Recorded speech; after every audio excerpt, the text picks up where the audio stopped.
Hemos invitado el día de hoy aquí a los periodistas al exdiputado Jesús González Schmal, quien precisamente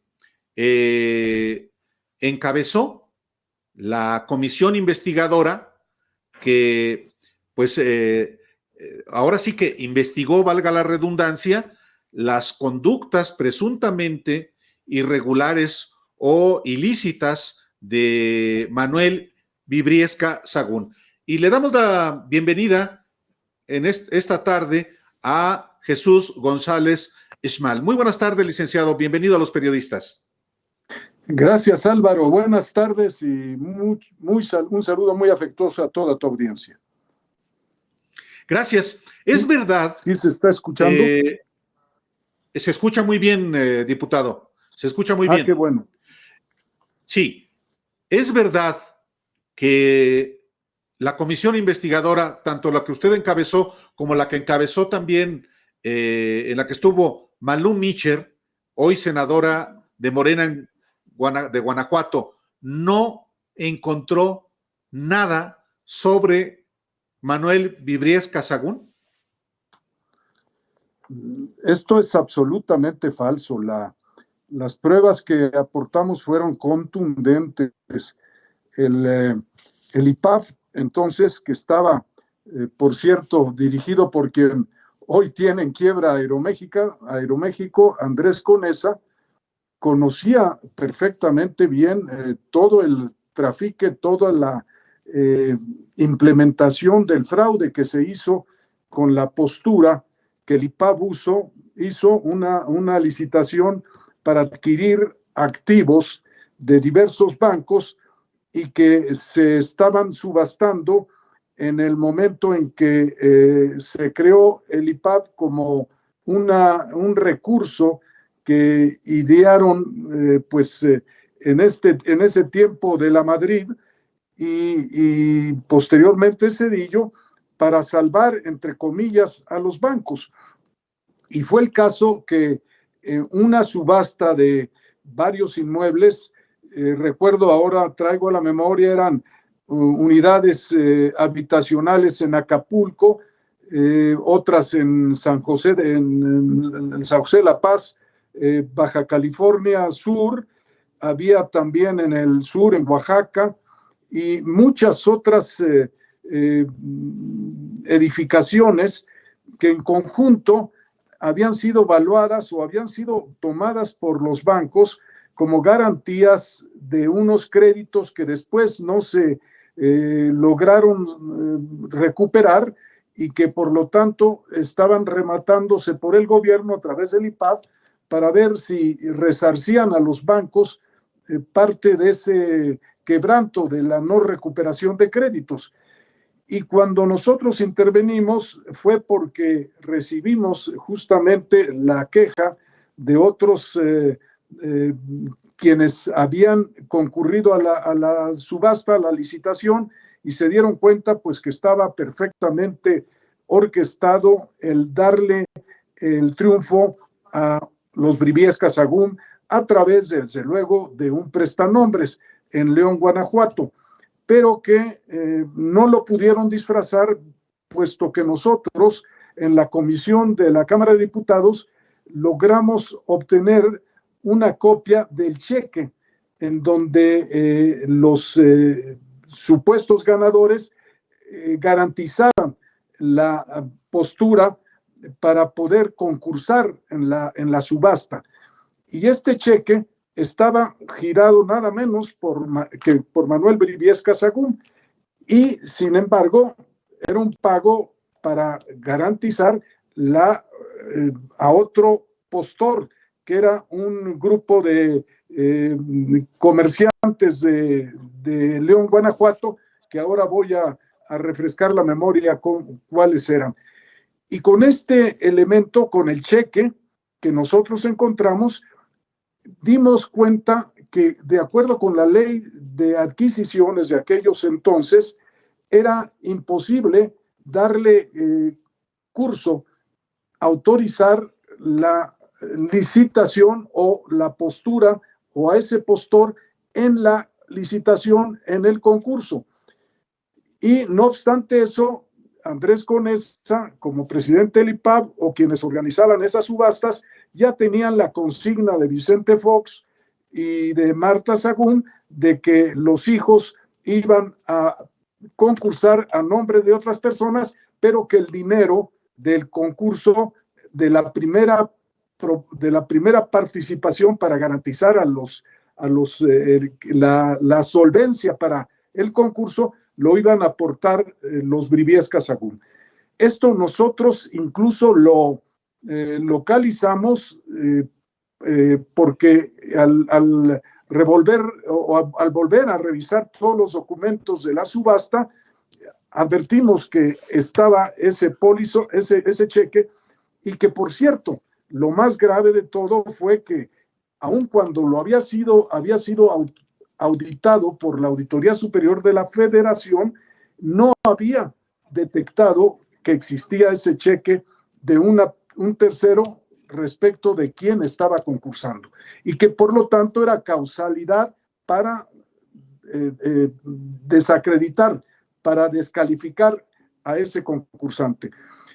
Esto lo pudimos obtener mucho después, como señalo, porque estuvimos revisando la documentación y algunos de nuestros colaboradores encontraron el cheque.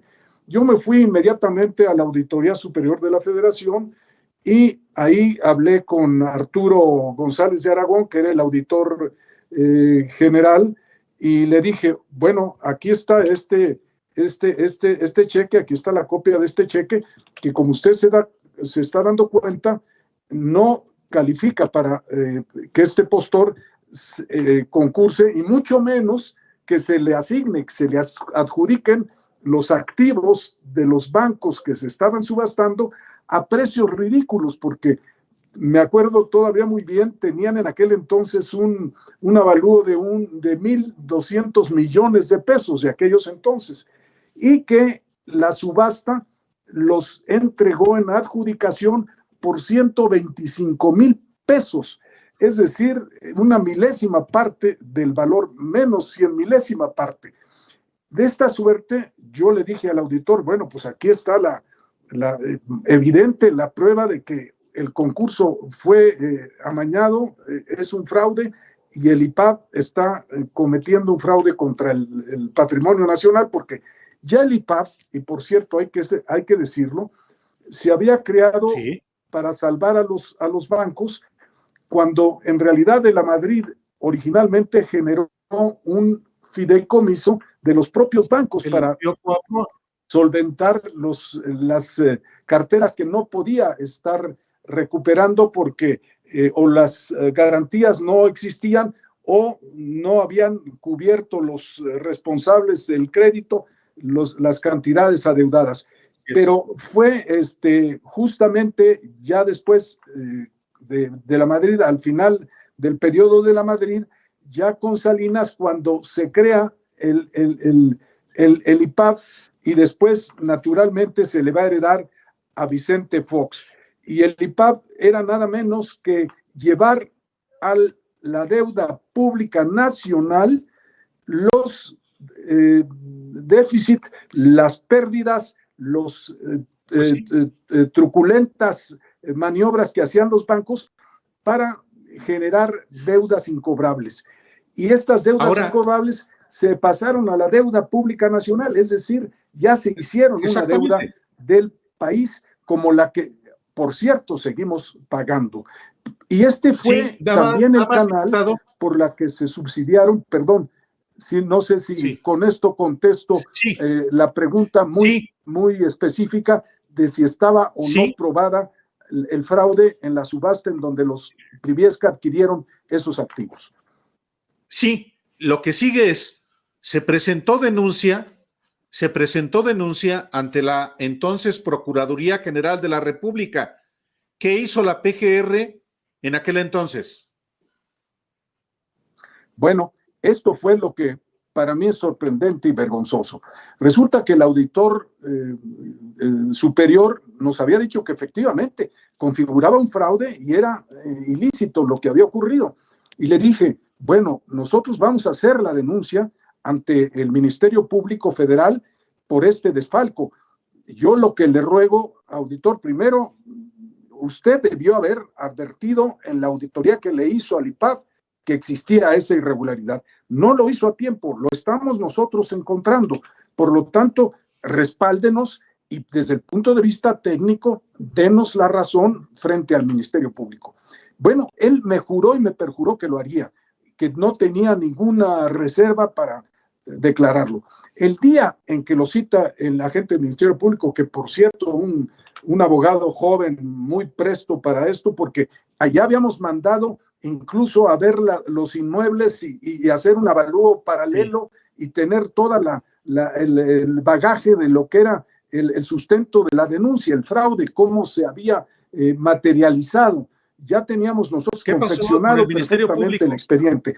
Solo faltaba que la Auditoría Superior de la Federación dijese: esto efectivamente es una violación a la ley de adquisiciones y constituye un fraude al patrimonio público, puesto que se está defraudando al IPAF.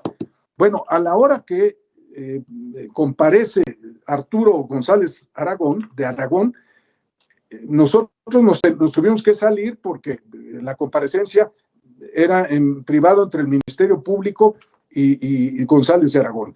Bueno, terminó la comparecencia, salió González de Aragón muy rápido y nosotros llegamos con el Ministerio Público y estaba el hombre desolado. ¿Qué pasa, licenciado? ¿Qué ocurrió? Me dice: diputado, mire lo que nos hizo este señor. Vino aquí a decir que se trataba de una irregularidad intrascendente, que no podía él técnicamente, como auditor, decir que esa era una irregularidad violatoria de la ley de adquisiciones. De modo que yo todavía le insistí y le dije: bueno, ¿qué tan grave es que esto ocurra? Es muy obvio que hay una suplantación por los señores Briviesca, que son los hijastros del presidente, por un grupo de comerciantes de León, Guanajuato, que se dijeron o eran la cara o los prestanombres de los Briviesca. Y me dijo: efectivamente, yo le hice esas preguntas y las evadió reiteradamente. Yo en ese momento, incluso, perdónenme, pero presa de una indignación, me fui a la Auditoría Superior de la Federación. No me querían dejar, estaba en la avenida Coyoacán, no me querían dejar ni ingresar los vigilantes y con esfuerzo y rompiendo resistencias me fui, me metí y me encaré con él y le dije: contador, usted me había dicho aquí, y aquí estaban, fue en una mesa donde había 5 personas, en ese día me acompañaban 2. Usted confesó y nos dijo a nosotros que iba a declarar que esa irregularidad era trascendente y que era el instrumento, la materialización del fraude o el instrumento que se utilizó para consumar el fraude. Y a la hora que usted comparece y que yo lo llevo, usted se resiste. Ay, licenciado, es que mire, es una carga muy difícil, como usted comprende, no son cosas que se hacen de un momento a otro. Le dije: no, son cosas morales, de convicción y de patriotismo, si lo vemos, si nos consta eso.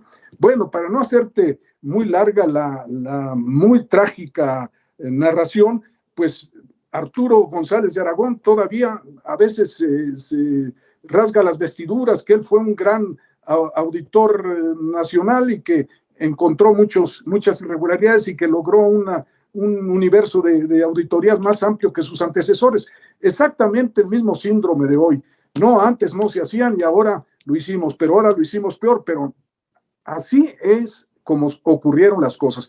Y además, consta, nosotros tenemos copia de esos documentos, naturalmente, y todavía pues nos lastima en la memoria una conducta de ese tipo que nos hizo caer una gran recuperación de recursos de los mexicanos y que se echaron a la bolsa los señores Briviesca. Ahora, es decir, González de Aragón fue el que, digamos, impidió que se castigara un quebranto, un delito cometido por el hijastro de Vicente Fox, el hijo de Marta Sagún, ¿Y qué hizo la PGR de Vicente Fox entonces?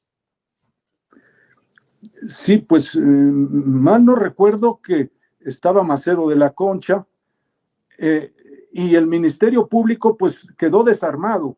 Yo tuve la percepción que Cabeza de vaca, ¿no? abogado estaba en una actitud no cómplice de Fox, y que de alguna manera nosotros habíamos sorprendido las cosas porque no solo hicimos la denuncia como diputados federales, que esta tenía relevancia solo de tipo mediático, sino como servidores públicos, de acuerdo con el 123 del Código Penal Federal, que éramos sabedores de la comisión de un ilícito contra el patrimonio público, y en lo personal hicimos la denuncia. Entonces, abarcamos las dos partes, por el lado de la comisión en la Cámara, que hicimos toda la investigación y la conformamos y la complementamos, y por el otro lado, como mexicanos, y con carácter de servidores públicos, como lo éramos diputados federales, nos enteramos de un ilícito y lo hacíamos del conocimiento del Ministerio Público, Sí. y abrió las puertas.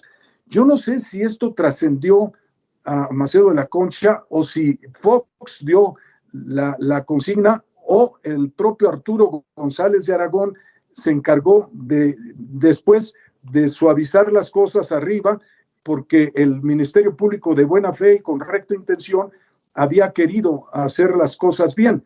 Yo creo que para Arturo González de Aragón no era creíble que un Ministerio Público fuere a tener consistencia, rectitud y probidad para cumplir su deber y constar que él, como contador público y titular de la Auditoría Superior, era quien calificaba como irregular, como un instrumento, un mecanismo, un elemento del fraude, la suplantación de los postores.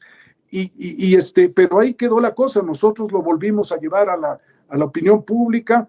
González de Aragón se escondió por ahí un tiempo, después incluso andaba haciendo alarde de que había sido un gran auditor, y la verdad es que la historia verdadera es esto. Los Briviesca pues se quedaron con todo esto, y si me permites unos minutos más, yo veo incluso todavía más consecuencias, porque lo que pasó con los bancos en ese tiempo, cuando de la Madrid hizo la famosa banca múltiple, que dividió cada grupo bancario. Había en México dos grandes grupos bancarios, que era Bancomer, que entonces se llamaba Banco de Comercio, si mal no recuerdo, y Banco Nacional de México. Banco Nacional de México era un banco centralizado, todo en la provincia, todas eran sucursales de la matriz.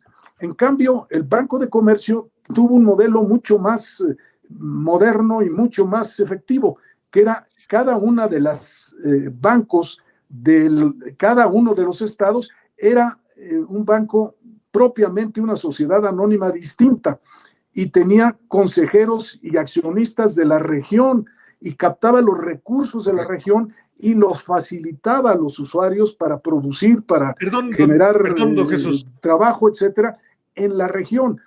Y cuando de la Madrid regresó de Yale y traía todas esas ideas ya muy metidas, que hoy le dicen neoliberalismo, yo lo vi, eran los famosos tecnócratas que asumían que era posible trasladar a México ejemplos de otros países. Entonces hizo que la banca se estratificara. Financieras, banca de primer piso, bancas de apoyo, y esto dio el traste al grado de que ya se hicieron grupos privilegiados, y la banca de primer piso, la que atiende al ciudadano de a pie, pues es la menos rentable, pero todas las demás, pues sí, las que diputado, les prestan al gobierno, abogado González no pagan, esas son las que reditúan. Por eso el grupo City Banamex está queriendo deshacerse de la banca de primer piso, pero quedándose con la banca que realmente da rentabilidades fenomenales. Abogado, al final se quedó en la impunidad Manuel Vibriesca, sigue, reaparece ahora, y bueno, esto no va a terminar, aunque terminó en la impunidad en algún momento, pues hay que seguirle poniendo atención a este asunto. Le agradezco mucho, don Jesús, este testimonio, porque lo que menos podemos es olvidar este tipo de acontecimientos y decir que no pasó absolutamente nada. Así es que muchísimas gracias el día de hoy, don Jesús. Muchas gracias a ustedes, Álvaro y Alberto.